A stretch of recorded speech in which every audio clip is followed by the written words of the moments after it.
Welcome to People Places Planet Pod, the official podcast of the Environmental Law Institute, a nonprofit, nonpartisan organization working to ensure a healthy environment, prosperous economies, and vibrant communities founded on the rule of law.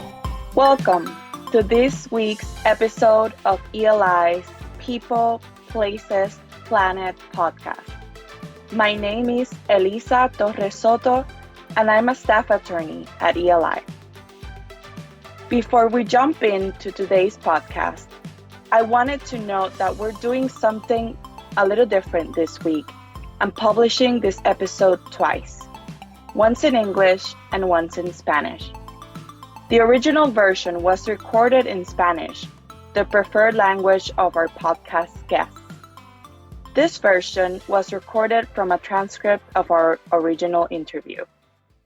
Offering this particular podcast in both Spanish and English ensures it is more accessible to communities in Puerto Rico who are impacted by the issues we will be discussing today. Now to jump in. The Mayrita Peña channel is an urban tidal channel connected to the San Juan Bay Estuary, located in Puerto Rico's capital of San Juan. The San Juan Bay Estuary is the only estuary outside the continental U.S. designated as an estuary of national importance by the EPA. The Martin Peña Channel area is comprised of 8 communities located in the heart of San Juan: Barrio Obrero Marina, Barrio Obrero San Ciprián, Las Monjas, Israel y Bitmul, Buenavista Atorrey, Parada 27, Buenavista Santurce, and Cantera. The ancestors of these communities migrated from all parts of the island in the early 20th century to this space, which is a coastal mangrove forest. Hundreds of families came to the capital, wanting to start over after the devastation left by Hurricane San Ciprián in 1932. According to the 2020 census, nearly 11,000 people live in the Martin Peña Channel area. Because these communities were developed with little to no planning or government intervention until almost 5 decades after Hurricane San Ciprián hit the island, a great strain was put on the surrounding ecosystem, which is, in turn, directly affecting the communities. One of the biggest issues that the communities face is constant flooding. The floods expose the residents to highly contaminated waters, which constitutes a great public health risk. In an effort to address these floods and other impacts, under the newly approved federal infrastructure law, the federal government is putting $163 million towards the restoration of the Martin Peña Channel and the area surrounding the San Juan Bay Estuary. This includes a dredging project that is set to start in 2023. However, these communities have already been working to address the floods and ecosystem impacts for years. They are resilient, advocates, and fighters. From the youngest to the oldest, they know how to roll up their sleeves and get to work for the prosperity of their communities. Today, I am accompanied by 3 young community leaders from the Martin Peña Channel area communities who are speaking on behalf of their organization, Líderes Jóvenes en Acción, or LIJAC. In English, the full name translates to Young Leaders in Action. Krystal Géigel, Mayrita Rosario, and Jeymi Benítez. Thank you all for being willing to share your experiences with us today. Thank you. It's an honor for us to be part of this podcast. Thank you. Can you talk more about the LIJAC?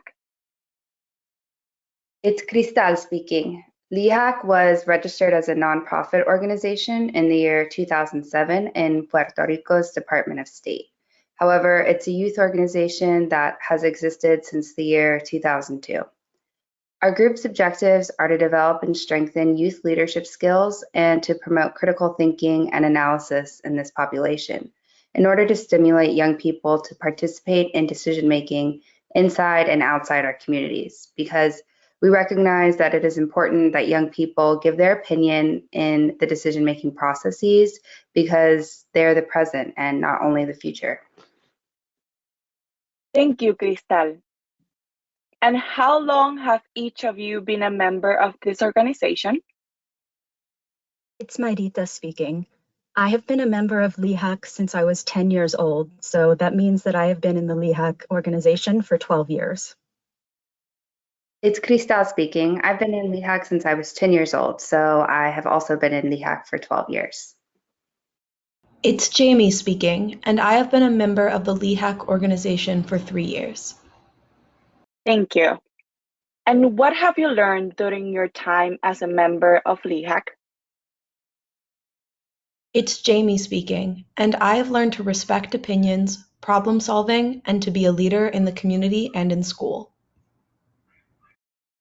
It's Mayrita speaking, and I have learned during the time I have been in LIJAC that it's always good to let everybody know what you think, that I'm a good leader to many people. When people tell me that, I'm surprised because I do not see myself as a leader. Also, it helps me to express myself and be aware of things that happen nowadays, like the problems that we've had in our government and everything that has happened after Hurricane Maria. It's Krystal speaking. In LIJAC, I've learned to always say what I think and to not stay quiet in the face of injustices. I've also learned the importance of getting involved in my community to resolve issues, because if I don't do it myself, then who is going to do it? And who are we waiting for to get the issues resolved? Additionally, I have learned to constantly keep myself informed of what is happening in our communities and in our country. Thanks. And why do you think it is important that young people participate in the decisions that impact their communities? I think that young people have to give importance to these decisions because it is where they live and probably where their children will live. Thus, the decisions that are being made will affect them. And the people in our communities have been helping the communities for many years. That is why we as young people should do the same. Thank you for that answer. So tell me more about why the upcoming dredging project of the channel in 2023 is so important. The dredging of the Martin Peña channel is very important. First, because it's an issue of environmental health and therefore a health issue for all residents in the communities surrounding the Martin Peña channel. It is a right everybody has as citizens. In addition, this would include a diminution of the floods that occur in our communities and the surrounding areas, like Puerto Rico's principal airport. Also, it would help the flow of the water from the San Juan Bay, the San Jose Lagoon, and all the bodies that belong to the San Juan Estuary. It will also benefit all of Puerto Rico because it will enrich its overall flora and fauna. Those are very important points. Tell me a bit about what the impacts are that the community's youth experience due to the current state of the channel. What happens to the schools when it rains a lot, for example? For a very long time, I'm now 19. When I was in elementary school, it literally has been about 10 years. The schools that I studied in surrounded the community, and one of them specifically was right there by the channel. Every time it rained, even for 30 minutes, the school would always flood, particularly in the exit area. The teachers had to call our parents to come pick us up early from school. Many parents would have to take off their shoes and roll up their pants to come pick us up with their umbrellas and carry us on their shoulders because the flooding in the area was so much and it was so dangerous for us as small children to get wet with that dirty water. They would always have that struggle. In almost every school, this situation still happens. With every rainfall, there are very strong floods. Now, after Hurricane Maria, it is terrible in the communities. But now everybody is able to see that because a lot of news has traveled around the world. Can you share your experience and your community's experience in the aftermath of Hurricane Maria? It's Krystal speaking. During the passage of Hurricane Maria, my family, similar to many families in all of Puerto Rico, lost our house. It was a moment of desperation, right? To feel how our home was falling apart and we were right there witnessing everything. Also, we suffered a lot of flooding in my community, and it affected us as a family because we could not get out of our house because we were completely surrounded by water. We could not go out to help other neighbors as a consequence of the water being pretty high, maybe even higher than knee length, and so we could not go out to help anybody. Notwithstanding, I can say that my experience is surely the same experience as other families in Puerto Rico, that the first aid that we received was the aid from our community. A community that has organized leaders that know their community, know the needs of their residents, and even while they were collectively having a lot of issues in their houses themselves, they mobilized to communicate, to speak with the people, to help the people, even while having issues due to the hurricane. When the hurricane passed, it affected us quite a bit in our communities due to the lack of electricity and the debris left in the sewers that caused large floods. And due to the damages our houses suffered, we had to put up blue roof tarps, and some of them stayed up for more than 4 months. During Hurricane Maria's passing, I couldn't sleep from the moment the hurricane entered Puerto Rico until it left due to the abrupt shaking.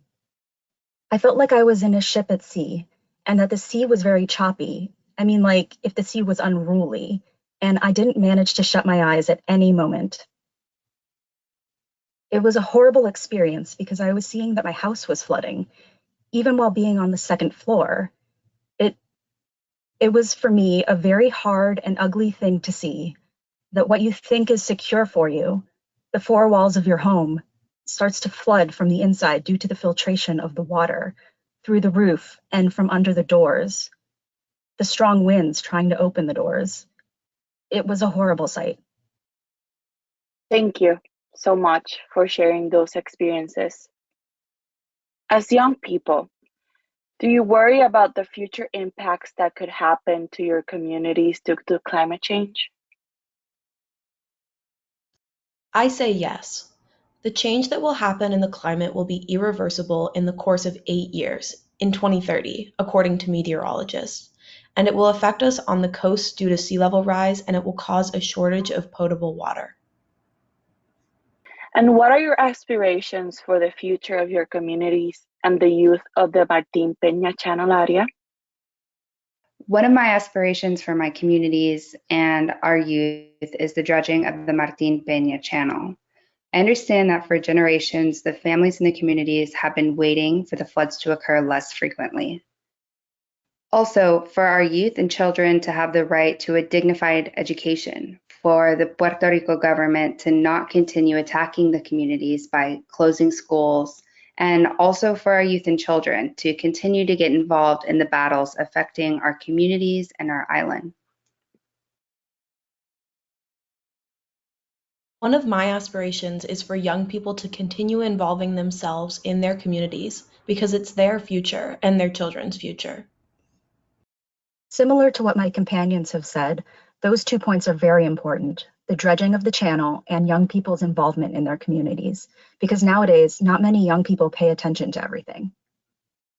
And finally, is there anything else that you want the people who are listening to learn about the youth of the communities of the Martin Peña Channel area? It's Jeymi speaking, and I think that young people should be considered more in the decision-making processes because we too have things to contribute and our opinions should be valued. It's Krystal speaking, and I hope that people know that the youth and the other residents of the communities of the Martin Peña Channel have a voice, but we haven't been heard, and that's another issue. We're watching, we're overseeing, and we're ready to continue fighting for our communities. We know the importance of the organization of communities, and we invite other communities and young people to organize in order to fight for their rights. It's Mayrita speaking, And I wish that young people would stop thinking that because they are from El Barrio, they are not as important as others. I wish that they were capable of saying what they think without the fear of hearing others say, because you're from El Barrio, your opinion doesn't count. We are all equal. We are all important. Thank you so much for joining me today and sharing your thoughts. For the people who are interested in learning more about the group, you can find them through the Facebook page of Proyecto Enlace del Caño Martín Peña. Thank you. We also wanted to extend a special thank you to the ELI staff that helped with the English recording of this episode. Thank you to Jen Norman, Rebecca Ramirez, and Georgia Ray for being the voices of our interviewees. Thank you for tuning in to People Places Planet Pod, brought to you by the Environmental Law Institute. We would like to hear from you, so please send us your questions, comments, and ideas to podcast@eli.org. And if you're interested in learning more about our work, attending one of our events, reading our publications, or becoming a member, please visit our website at www.eli.org.